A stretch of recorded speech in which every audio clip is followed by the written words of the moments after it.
Now, the growing concerns over climate change have urged countries to find sustainable alternatives for almost everything.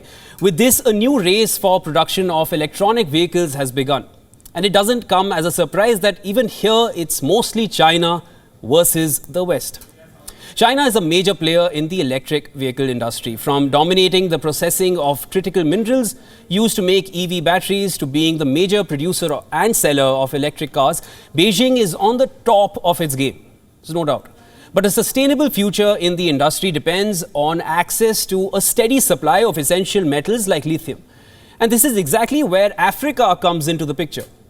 While Australia, Chile and Argentina remain the key source markets for lithium, Africa is likely to supply a high proportion of the necessary minerals needed for EV rechargeable batteries.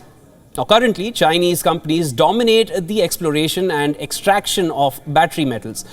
But from Africa, especially in the Democratic Republic of the Congo and Zimbabwe, China sources more than 60% of its cobalt, another EV battery material, from the DRC since last year. Chinese companies have made acquisitions in Zimbabwe for lithium.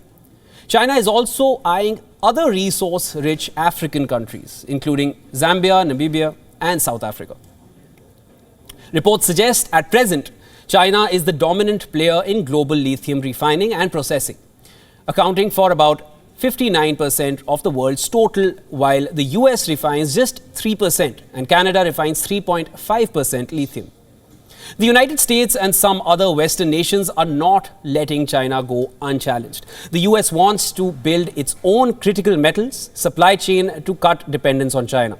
It has promised to provide massive tax incentives to make new and used EVs more affordable while using minerals and battery components supplied by the US and its allies.